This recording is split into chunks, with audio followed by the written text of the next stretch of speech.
Back then, I was 24, old enough to drink legally, but not old enough to really understand what people meant when they said time changes things. Staying with my mother and her husband at the lake house that summer, while recovering from a breakup, I pretended hadn't hurt me, even though I'd been sleeping with my headphones on just to drown out the silence. The kind that gets under your skin and makes you remember things you didn't want to remember.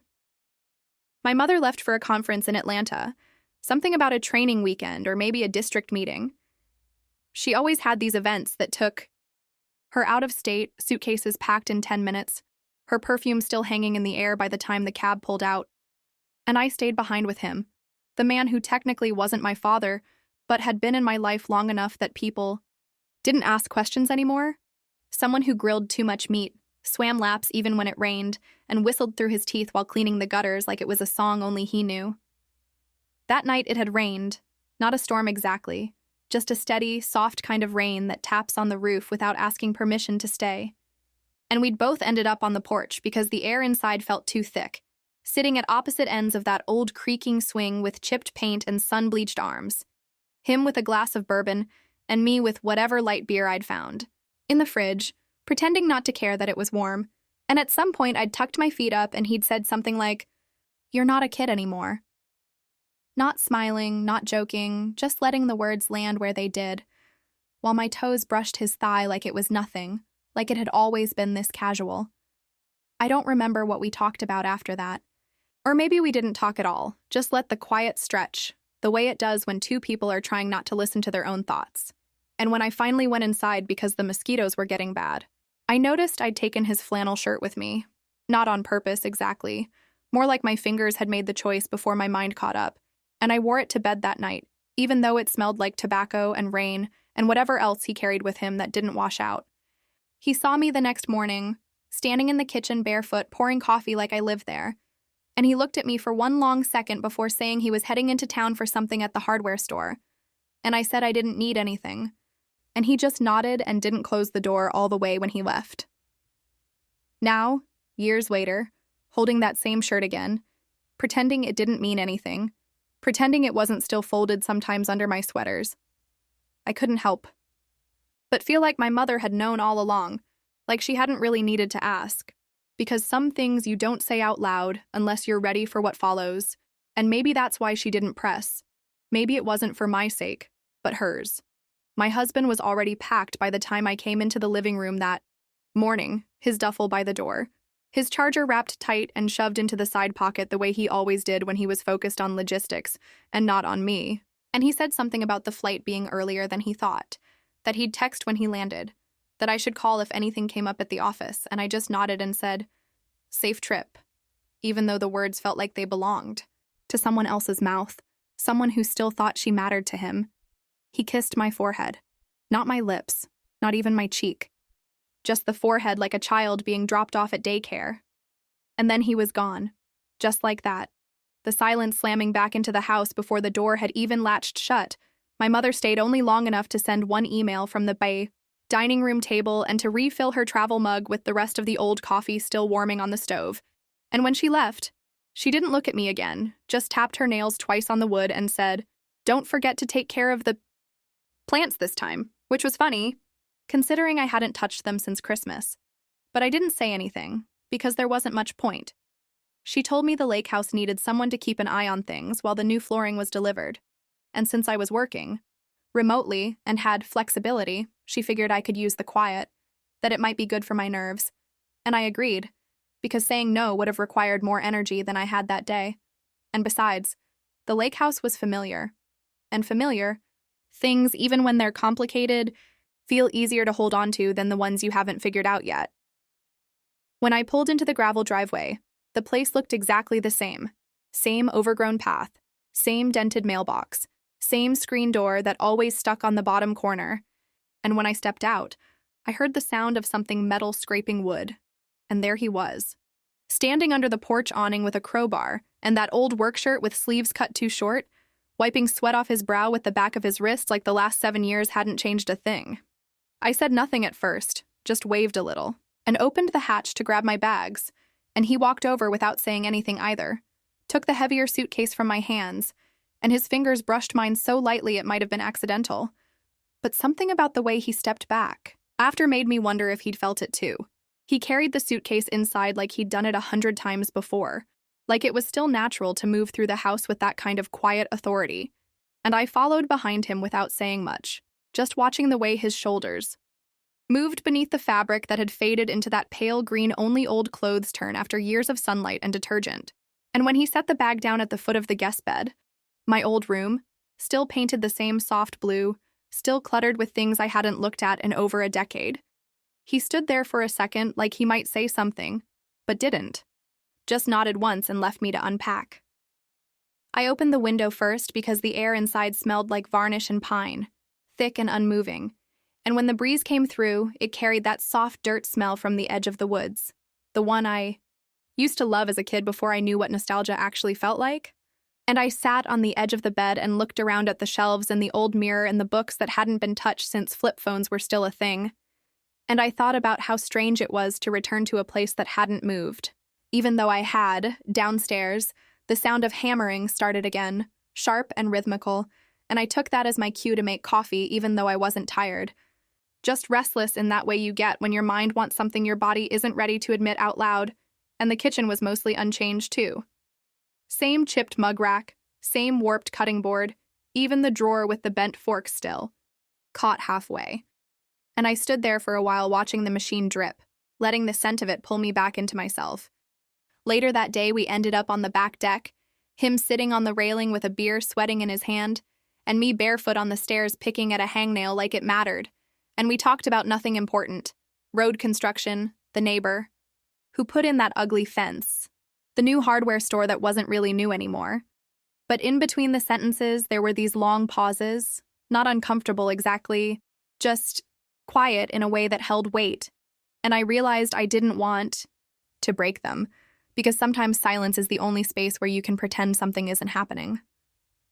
That night, after he went to bed, I stayed up and opened the closet where I used to keep boxes of old school papers and notes from college and found a pile of folded shirts that had belonged to no one in particular. But somehow one of them still smelled like bonfires and sweat and that thing that made my chest feel too tight. And without thinking, I brought it to my face, breathed in too long, and then folded it again, neatly, like it was something fragile that needed to be returned to its place. I didn't sleep much. The bed was fine. The house was quiet. But my head wouldn't stop cataloging moments, little ones, like the way his fingers lingered on the coffee pot handle when I handed it to him, or how he waited for me to walk through the doorway first and watched my back like he was remembering something. Maybe the way I used to braid my hair in the summers, or how I curled up with a book in the corner of the porch without needing to speak. Just before sunrise, I got up and padded down the hallway, not because I had to, but because the house felt too still, and I couldn't take the weight of it anymore. And I walked past the room where he slept. The door cracked just enough for a sliver of yellow to hit the floor, and I stood there for a second, not doing anything, not even breathing loud, just letting the sound of his slow, steady breath remind me that he was real. Still there. Still solid in all the ways that I hadn't had in so long. I went back to bed and pulled the covers over my face even though it was already too warm, and I didn't cry or talk to myself or pray like I used to when I couldn't sleep. I just lay there with my heart too loud in my ears and that shirt still tucked under the pillow like it might answer a question I wasn't ready to ask. And when morning came, and I opened my eyes to the same cracks in the ceiling that had been there since before I left for college, I didn't feel rested or clear-headed, just a little further away from who I used to be, and maybe a little closer to something I wasn't supposed to want. Something familiar and forbidden and quiet as a hand resting too long on a shoulder. In the morning, the sun hit the glass above the back door so directly that when I reached for the clothespins to fasten the edge of the thick beige curtain, a sudden gust of wind pulled the fabric loose and I lost my balance on the stool. Not dramatically, but just enough to feel that moment of weightlessness. And he, standing just a step away, holding the stepladder steady, caught me so precisely. It was like he already knew I'd need him right then, his hands landing firmly at my waist and staying there for a breath too long. Not clumsy, not hurried, just solid in that way you don't question until it lingers. And when I stood straight, again, and looked off toward the corner, pretending I was searching for a pin to anchor the fabric higher, I could still feel where his fingers had been, like they were stitched there under my skin. By midday, we were both in the kitchen, not planning anything, just moving around each other the way people do when they've done it 1,000 times. Like choreography they never rehearsed, but still somehow remembered. He pulled ingredients from the fridge and I washed the vegetables. And when he passed me the cutting board, I didn't move away. Didn't even glance up. We both just started slicing on the same surface, elbows brushing gently, then again with each pause. And neither of us shifted. Not once, because we were both pretending not to notice while every accidental touch echoed louder than the sound of the knife against wood. When the onion started to sting my eyes, I turned my head away toward the sink, blinking fast. But before I could say I was fine, he was there, holding that old kitchen towel, the one with faded patterns and frayed edges, dabbing carefully, under my left eye. Not pressing, not rushing, just moving with this strange kind of patience, like I was something fragile he didn't want to break, and it was so automatic, like he'd done it before. Not with me, maybe, but with someone he'd cared about. And I felt my mouth tighten and my chin twitch even though my hands were still wet, and one of them still gripped the knife like I had any business continuing to chop through blurred vision. Later that day, I wandered out to the porch while he was fixing the back door, telling myself I was checking the lock from outside, though really I just stood nearby, watching the way his arms flexed when he turned the screws, how his sleeves were pushed back and the muscles moved under the skin like they had their own rhythm, how his shirt rode up slightly at the waist, exposing a line of tanned skin, and I didn't know how long I'd been staring until he looked up suddenly and I turned away fast, pretending to examine the corner of the roof where a spider web clung to the gutter, wondering if he had noticed how long my gaze had lingered. At sunset, when the air cooled and the sky turned soft and gold, he came in holding a small tub of ointment, placing it on the table without a word, telling me my back looked red from the sun, that it might hurt later, and I nodded not because I agreed, but because I didn't know what else to do.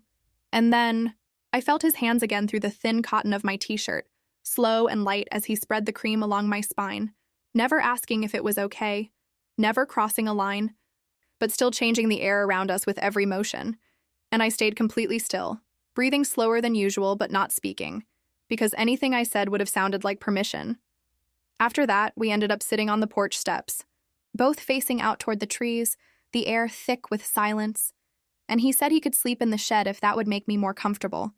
But I answered too quickly, too firmly, saying there was no need, and I heard my own voice tremble at the end like I hadn't quite convinced myself, and he didn't push, just nodded once and kept looking at the trees, while I stared at the porch railing, thinking about how much of that conversation I didn't really understand.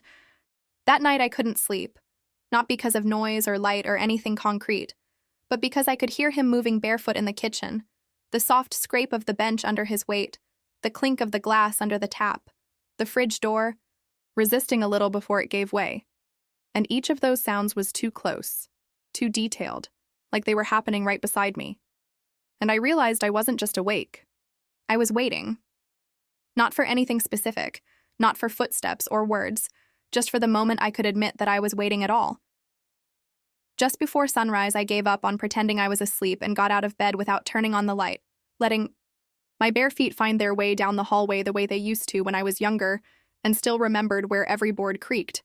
And when I passed the guest bathroom, I could still smell the clean soap he used, the kind that always left behind something sharp and earthy. And I paused for a second near the kitchen entrance, hearing the hum of the fridge and the faint tick of the clock above the sink. And for some reason, I opened the window first, as if the air would somehow tell me what to do next. He was already there, standing by the counter like he hadn't moved at all since I last heard him, leaning slightly over the kettle with one hand resting on the edge of the sink, and the other gripping a mug that was halfway full. And he didn't turn when I stepped in.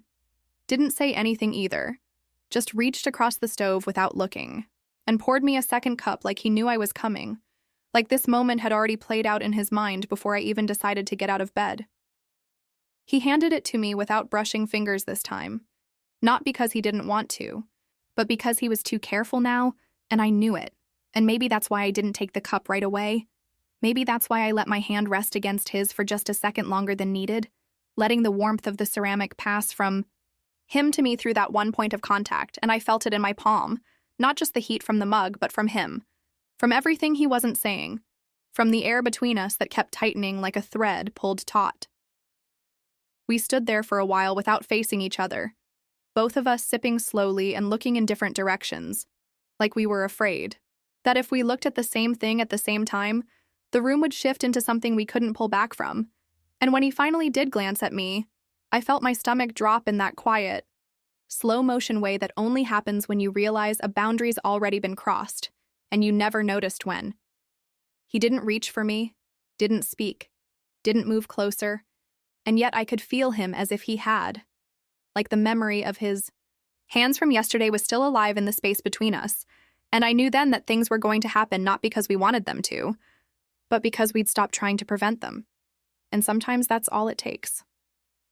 When I finally went back to my room, I left the mug on the counter beside his and didn't look back, not because I didn't want to, but because I knew he was still standing there, still holding the other one, and if I turned around, I wasn't sure I'd be able to walk away again. I sat on the bed until the light came in full, not dressing, not scrolling through my phone, just letting time press on my shoulders the way heat does when the air gets heavy before a storm, and I could feel that shift happening inside me too, like I was becoming someone I hadn't met yet, but already understood. He said the trail down to the stream had dried out since the last storm, that we could walk it today, that it would be cooler under the trees. And I nodded without asking how far or how long, because something in his voice made the question feel unnecessary. And as we stepped into the woods, I realized our feet were landing in unison, not just by accident, but with this quiet rhythm that made it feel like our bodies had chosen to match before our minds had a say. And the forest air was heavy but not unpleasant, thick with the smell of warm pine and wet earth, the kind of stillness that doesn't just surround you, but sinks into your skin. He walked ahead slightly, pushing branches aside so they wouldn't hit me, stopping now and then as if to make sure I was still there, even though I never fell behind. And I watched the way his shoulders moved under his shirt, the muscles shifting in slow, familiar ways that made me feel something I hadn't allowed myself to feel in a long time. And somewhere between the second and third bend I stepped on a root, a small one but slick, and my foot slid just enough to make my balance falter. And before I could even exhale, he was there, catching me around the waist with a grip that didn't shake, holding me steady and close, his hands locked tight against my sides as if letting go wasn't part of the plan, and I stayed there for a second longer than I needed to, because he didn't let go right away either. We stood like that, not speaking, not moving, with our faces close enough that I could feel the rhythm of his breath match mine, and when he finally did pull away, it wasn't abrupt, but careful. Like, he didn't want to break something invisible between us, and I stood upright again, pretending nothing had shifted even though I already knew it had. Down by the stream, it was quiet in that strange way where the whole world feels like it's holding its breath, only the soft chirp of insects and the slow curl of water over stones keeping time. And he took off his shirt, not rushed, not performative, just practical, draping it over a dry branch before stepping barefoot into the water up to his knees, and I laughed. A short burst that was more about nerves than anything else, and then it stopped.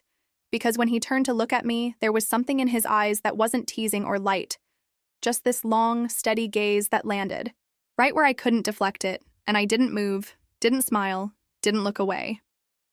The walk back was quieter, not because we were tired, but because something between us had changed shape, and above the trees the clouds had pulled in so quickly it felt like they'd been waiting for us. And when the rain started, it wasn't gentle. It was immediate, and cold, and we ran, not laughing, not racing, just moving fast with our hands brushing once and then again, until we hit the porch, soaked and shivering, our clothes clinging to our skin like they were trying to remember us, and we stood there on the steps, not reaching for the door, just breathing hard and close. And the way he looked at me then wasn't full of questions or even hesitation, just something quiet and wide like understanding, and I felt it in my stomach first. That drop, that turn, and I didn't speak. I went inside first, peeling wet fabric from my body like I was shedding something old, heading upstairs without turning on lights, stepping out of everything and pulling on a long, soft shirt I wore to sleep, not brushing my hair, not looking. In the mirror, just listening for the sound of him moving below, and when I heard his steps on the stairs, I didn't feel surprised. He knocked once, so gently it barely registered, and I opened the door without asking why he was there. And he stood in the hallway with a towel in one hand and his shirt still clinging to him. Rain dark and heavy, and when I reached for the towel, our hands touched again. Not by mistake this time, but like a memory we'd both agreed not to forget. And I took it from him slowly, fingers pressing into his for a second longer than needed. And when I stepped back, neither of us said a word, because at that point silence was the only language left that didn't lie. He didn't take a step back when I moved into the room again, but stayed in place, soaked through and quiet, still holding the towel like it had weight beyond its cloth. And for a long moment we stood without speaking, surrounded by the kind of air that holds too much. The kind that presses against your chest and makes you feel like saying anything would tear a hole too wide to fix. And when he finally stepped forward, it was not abrupt or uncertain, but careful in a way that made it clear he had already made the choice long before his body caught up to it. And I didn't move because there was nothing left in me that could pretend to misunderstand what was already happening between us. And in the space of a breath, we crossed whatever line had been drawn, not with words or questions, but with a kiss that came not from impulse or mistake, but from something that had been building in the silence like steam behind glass. And when his lips touched mine, it felt neither urgent nor soft, but whole, complete, in a way that required no explanation and left no part of me untouched. Not because of pressure or depth or movement, but because of the way the stillness between us shifted and folded into something I had never expected to feel again. And when it ended, he didn't speak or linger, but stepped back slowly with eyes that didn't ask for anything more, and walked away without looking back, leaving me standing in the same doorway with the towel still pressed to my chest and the heat of his mouth still on mine like something burned clean through. I didn't follow or close the door. I didn't cry or shake or call after him. I simply stood there long enough for the air to feel heavy again, and then sat on the edge of the bed where the sheets still held the shape of last night's turning. And I stared at my bare knees for a while, not thinking, not forming any words, just letting the weight of what had happened settle into the corners of the room like smoke after a fire. And I realized in that moment that nothing about what had passed between us could be undone, because it hadn't been sudden, it hadn't been spontaneous or reckless. It had been waiting, slowly, quietly, patiently, unfolding beneath every glance, and breath, and passing gesture. And now that it had arrived, there was no going back to the version of me that still believed we were safe. When the phone rang, I felt it before I heard it, the sudden grip in my stomach, the instinct that something was about to change again. And when I looked down at the screen and saw her name, I answered with a voice I didn't recognize as my own, because it was too calm, too even, too practiced, and she said she'd be arriving the next day, that things ended earlier than expected, that she needed to pick up a few things from the back room and check on the electricity in the shed. And the way she spoke was not rushed or curious or light the way it usually was, but flat and clipped, like she was reciting a sentence someone else had written for her. And as I listened, I realized she wasn't calling to inform me of plans. She was calling to hear the sound of my silence. I said all the things I was supposed to say. That of course she could come. That the weather was fine. That I'd have everything ready if she needed help.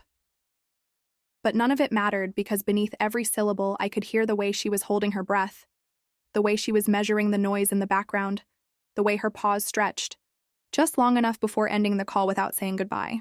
And when the line went dead, it left a ringing in my ear that felt sharper than it should have, as though something had just broken, and I hadn't yet heard the pieces hit the floor. I didn't turn the light off. I didn't lie down. I just stayed, where I was with the towel now, forgotten at my side and my skin still remembering more than I wanted it to. And the house around me felt different, not physically, but in the way empty buildings do after something real has passed through them. The air too still, the silence too full, every sound too clear, and when I finally heard the door open at the back of the house, I didn't panic or move but listened, because I knew the sound of that door, the way it scraped if you didn't lift it first, the way the frame creaked as it closed. And I knew the weight of those footsteps. Heel first, steady, familiar. I sat completely still and let the minutes stretch, counting the distance in breaths, listening for movement that didn't come, and after 5 minutes I heard it close again, the same careful rhythm in reverse. No lights, no water running, just 5 minutes of night that he carried inside and left outside again like a secret, and I lay back down without closing my eyes. Not because I didn't want to sleep, but because something had shifted so completely that even sleep felt dishonest. And I stayed there with the covers over my legs and my arms folded against my chest, staring at the ceiling like it might give me an answer. But all I saw was shadow, and all I felt was something that would not let go. She arrived in a yellow taxi that didn't pull all the way into the driveway, but stopped near the mailbox like the driver didn't want to commit to the gravel. And when I opened the door, she didn't wave or smile or even take off her sunglasses. Just stepped out slowly, paid in cash with bills folded too neatly, and walked past me into the house like she already owned the air inside it, saying over her shoulder that she'd be staying until Sunday because she had too much on her plate in the city and needed a place to think. And the way she said it left no room for agreement or resistance, only the soft thud of her suitcase, wheels bumping over the threshold as she disappeared down the hall without looking back. The moment she entered the kitchen, everything changed. Not loud, not dramatic, but in the way air changes before a storm, subtle shifts in temperature and weight, and how sound bounces off walls. And I watched her place her purse beside the sink with deliberate precision, keeping her sunglasses on even in the filtered light of early afternoon, saying nothing about the weather or the drive or what I'd been up to since we last spoke. And her silence wasn't the kind that asks for space. It was the kind that declares a verdict has already been reached. He barely said anything that entire day, moving through the house like someone walking through a room they're no longer welcome in, touching only what he had to touch, opening doors with his shoulder instead of his hand, cleaning tools that didn't need cleaning. And whenever our eyes met across the hallway or over the kitchen island, his gaze was tight and brief and full of the kind of restraint that doesn't come from guilt, but from trying not to say something that would be impossible to take back. By the time dinner came, I had cooked almost everything by myself, boiling rice and pan-frying fish while the two of them sat in different parts of the house like ghosts from different stories. And when we finally sat down together at the table that had always felt too big, there was no laughter, no small talk, no asking for salt or sharing of sauces. Only the sound of forks against plates and the occasional clink of a glass being set too hard on wood, and I could feel her eyes on me with every movement I made. When I leaned to grab the napkins, when I pushed a stray curl behind my ear, when I dried my palms on the towel folded beside the sink like I was hiding something in my skin that might spill out if I didn't stay perfectly composed. That night, I woke up to the sound of the sliding door creaking open, the one that leads to the porch and usually sticks unless you push just right. And when I slipped out of bed barefoot and walked to the stairs without turning on a light, I saw her through the window, sitting on the porch bench with her phone pressed to her ear and her back straight, like she'd never known the word tired, speaking softly but not whispering, her voice carrying just enough through the night air for me to hear the words she thought I'd never catch, saying, "There's more going on than you think," in that tone she only used when she already knew the ending of something but hadn't told anyone else yet. And I stood there frozen in place with the banister cold under my fingers and the hallway behind me feeling twice as long as before.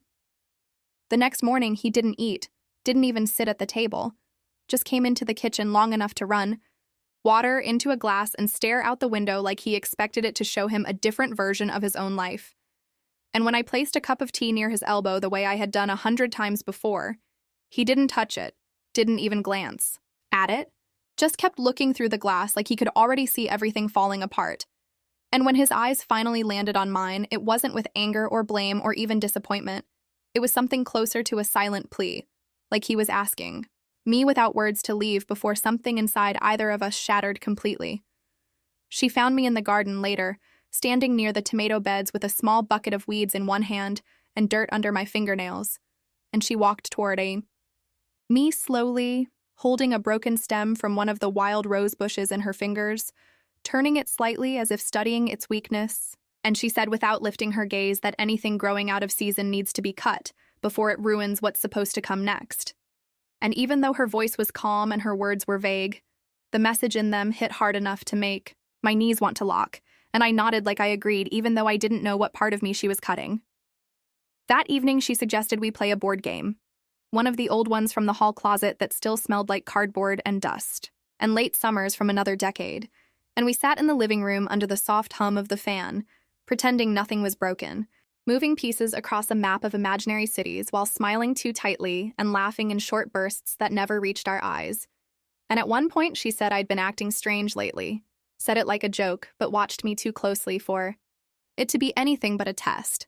And I responded with something light, something vague, something safe, even though my whole body felt like it was trying to shrink out of the room.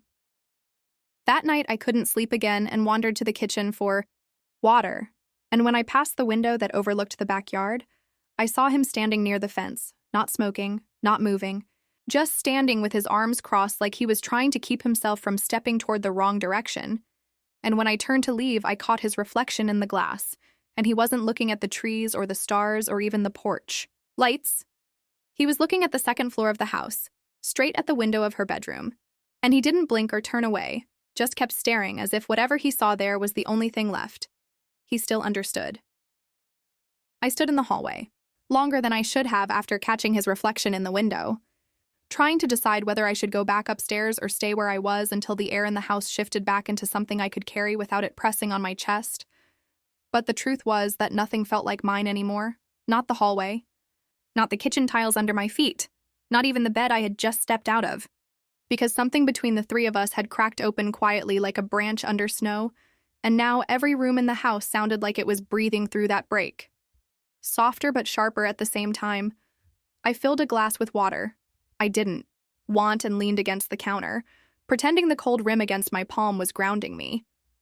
But all I could think about was the way his eyes had fixed on that upstairs window without blinking.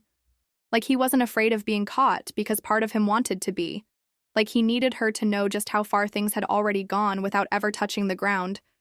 And the worst part wasn't that he was watching her room. It was that I didn't know if he expected her to look back. I slept on the couch that night. Not because I was trying to make a point, but because the bedroom felt like a page I had already written too much on and couldn't erase without ripping the paper. And as I lay under the old quilt that still smelled, faintly like cedar and summer sweat, I listened to the house shift in its bones the way it always did around midnight, the way it groaned just slightly at the corners. Like it, too, was trying to decide whose side to take. And sometime near dawn I heard footsteps again, slow and bare and deliberate, moving from the back door toward the hallway. And I didn't lift my head or open my eyes.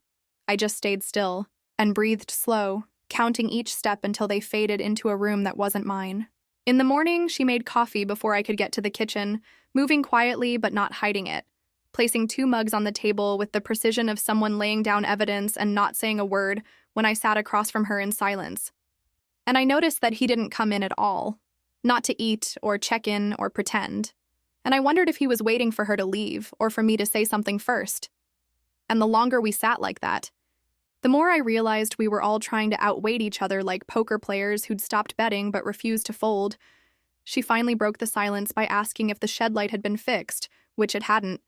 And when I answered, I watched her face for any shift, any clue. But she just nodded and said she'd check it herself. And I knew then that this wasn't about the shed or the light or even the house. It was about control, about whose silence would hold longest, about who had the nerve to pretend normal longer than the others. And in that moment, I understood that this wasn't going to end with shouting or confession. It was going to end in some kind of collapse, slow and clean, like something folding in on itself. By afternoon, she had gone out to pick herbs from the side garden, and he had disappeared into the garage, and I found myself alone in the living room again, staring at a stack of old photo albums she'd left on the shelf as if they'd always been there. And I pulled one out. Not because I wanted to reminisce, but because I needed to remind myself that I had once belonged in this family without question, that there had been days where all of us were in one frame and no one was pretending not to. See the edges? And as I flipped through pages full of laughter and wedding dresses and backyard barbecues, I found a picture of myself at 16 sitting between them on the dock. My legs in the water and their faces turned slightly inward like they were already drifting away from each other, and I was the tether between them, unaware of how much weight I was holding just by existing. Later that evening, she announced we'd have dinner out on the deck, said it with a kind of finality that didn't leave space for objections, and we set the table together without speaking, laying out mismatched plates and folded napkins, pouring lemonade that tasted like something from a childhood we both kept misremembering. And when he finally joined us, his hair still damp from the shower, he said nothing at all, just pulled out a chair and sat down. Like this was a job he had to finish and we were the paperwork. And we ate under that strange weight of civility, pretending the air didn't taste like something was about to snap.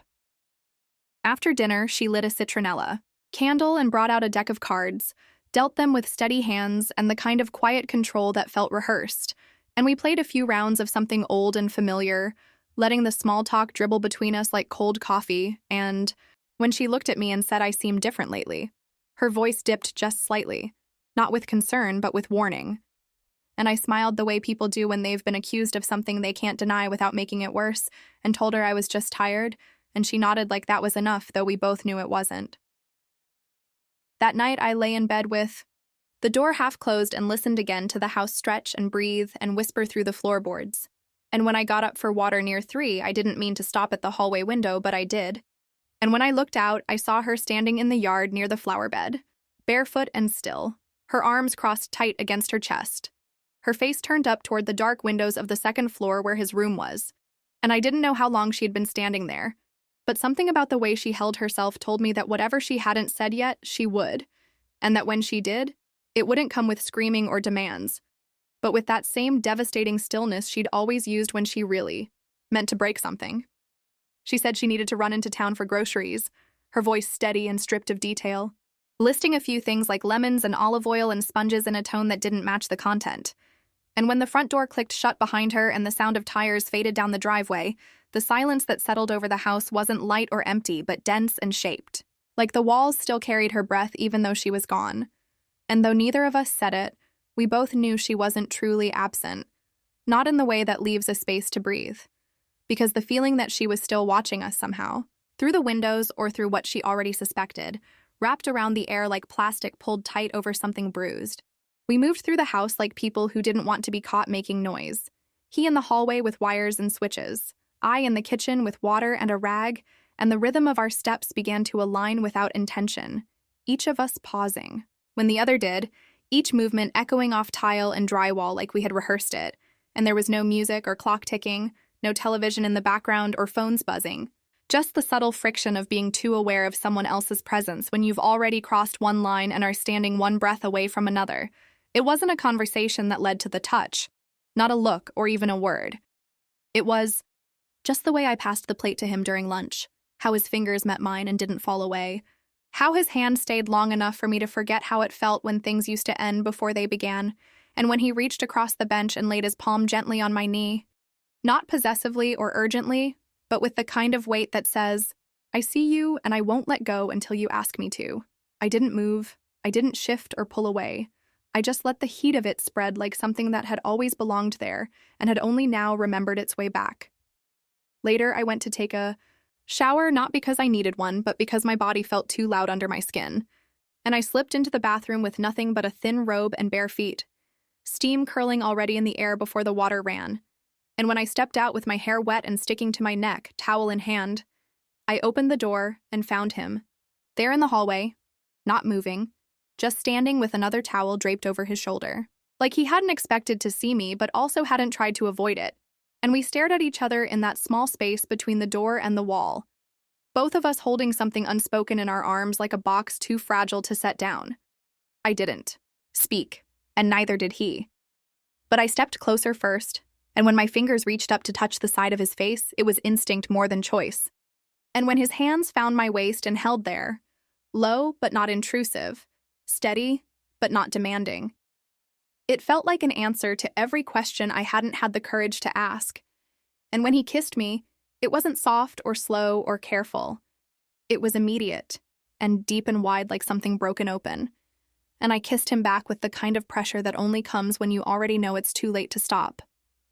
And the sound of my breathing caught in the room like smoke on tile as his hand moved across my back, lower then still, tracing the space just above the curve of my spine without going further.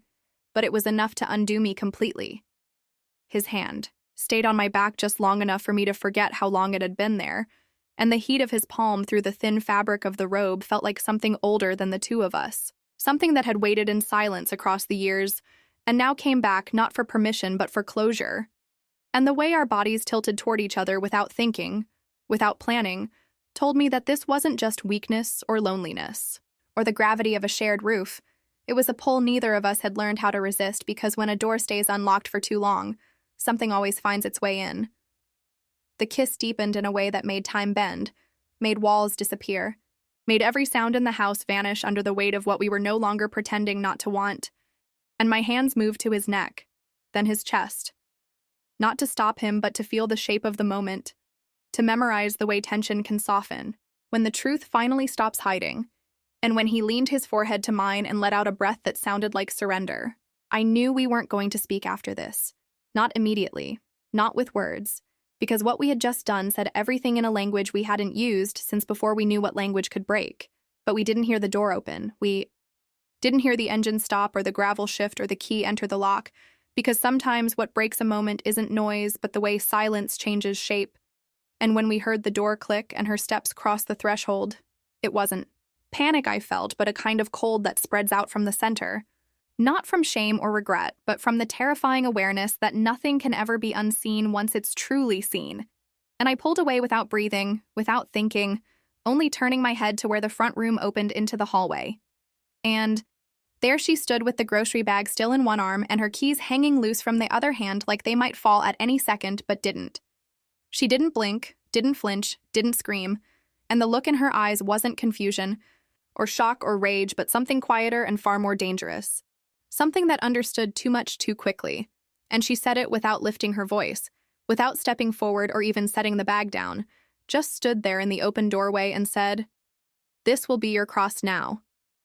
And the words didn't hit like stones or knives, but like a window snapping shut in a house that had no exit left.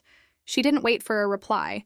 She didn't ask a question or demand an explanation, or even look at him long enough for me to understand what she saw in his face, and she turned as easily as she had entered, walking back through the same door she had opened 5 minutes before, and the sound of her shoes crunching the gravel outside felt louder than anything that had happened inside, louder than the kiss, louder than the silence, louder than the breath I still hadn't taken.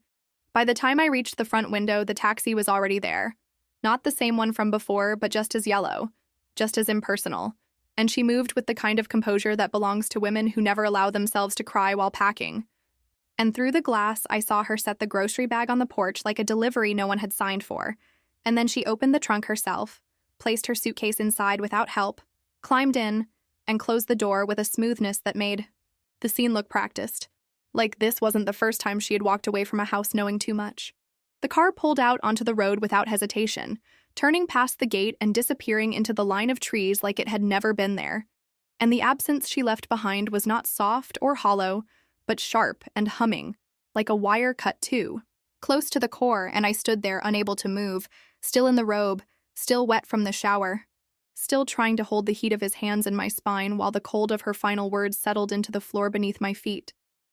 He came back exactly at noon without knocking, without calling, without walking up the steps to the porch, just pulled the car into the driveway like he was dropping off a package and not closing a chapter, stepped out in the same jacket he used to wear when he brought flowers on my birthdays, walked straight to the mailbox without glancing at the windows or the door, opened the lid with one hand, pulled out a handful of soggy ads and coupons, slipped a small black box inside with no wrapping, no note, no hesitation, then shut the metal lid with that familiar soft clang that used to mean something was arriving, not leaving, and got back in the car with the engine still running, reversed slowly like he was being careful not to spin the tires, turned down the street without a second look, and disappeared past the same line of trees that had always made our house feel like it was hiding from something we weren't ready to face. And I stood in the kitchen behind the curtain, watching it unfold like a scene from a film I didn't remember agreeing to be in. And even though my hands were dry and my eyes stayed open, the inside of me felt like it had gone underwater. When the email came from my mother the next morning, I opened it still thinking it might be something mechanical or practical or small like a receipt or a scan of a recipe I hadn't asked for, but instead it was a scanned PDF of a sale contract with her signature neatly typed and a forwarding address in another state I had never been to. And in the message body there were only 2 words: finalized transfer, no greeting, no explanation, no warning, and I sat there reading it over and over again as if at some point the file might grow into a letter, or maybe a sentence with a subject and a verb, something I could respond to with more than the ache that had settled somewhere just under my ribs. He was gone by then, too, the one who had started all of this with a look and a hand and a choice I still wasn't sure how to name. And I didn't know where he'd gone or whether he had taken anything with him, besides the weight of what we'd done. But a week later, I got an envelope in the mail with no return address and nothing inside. Just blank paper and the feeling that someone had wanted me to know they still existed, but no longer had words for me, and I didn't cry when I opened it or throw it away. I just folded it back up and placed it in the drawer next to the sink, where we used to keep loose change and coupons and things that were useful before everything broke. The neighbors stopped saying hello, not all at once, but gradually, like they were waiting for permission or proof or an excuse to pull their warmth back into their own homes. And the first time one of them crossed the street to avoid passing me, on the sidewalk, I told myself maybe it was coincidence, maybe they were rushing, maybe their hands were full. But the second time it was different. And the third time someone actually muttered under their breath that they'd seen it. They'd seen enough, and the words didn't sting because they were cruel. They stung because they confirmed that everything I thought had stayed inside the house had, in fact, poured through the walls like smoke from something too long ignored. I moved 2 weeks later. Not out of pride or panic or punishment, but because the house felt like it was shrinking from the inside, because every door squeaked louder, and every window let in more wind, and I found a small apartment on the edge of town, where the paint was new and the ceilings were low and the silence was different. Not cleaner, not kinder, just unfamiliar. And I unpacked quickly without organizing much, leaving drawers half empty and closets bare, because there was nothing left I wanted to keep close enough to fold. And when I stood in front of the mirror that first night, I didn't recognize what I saw. Not because my face had changed, but because something in my eyes had gone quiet, like a light had been shut off that I hadn't even known was on. The apartment had no balcony but a wide enough window to let the air in if I left it open, and some mornings I did, even when it was too cold or too loud outside, because something about that draft, the uneven noise of traffic and neighborhood, dogs and car doors slamming, reminded me that I was still here, still occupying space. Even if the version of me who used to believe in warmth and forgiveness had long since packed up and left without leaving a forwarding address. And I started eating the same thing every day because decisions felt harder now. Bland toast and instant coffee and apples that bruised too easily. And the silence became routine, not comforting but familiar. The kind that settles not only in the walls but also in the spine. The letter came on a Tuesday, stiff white envelope with my name in his handwriting and a return address I didn't recognize, and inside it wasn't a message or an apology or even a question, just a printed invitation on cream paper with gold foiled edges, embossed and perfect, the kind that costs more than it should. And across the center in thin, looping font was the announcement of his wedding to a woman whose name I hadn't heard in years but recognized immediately.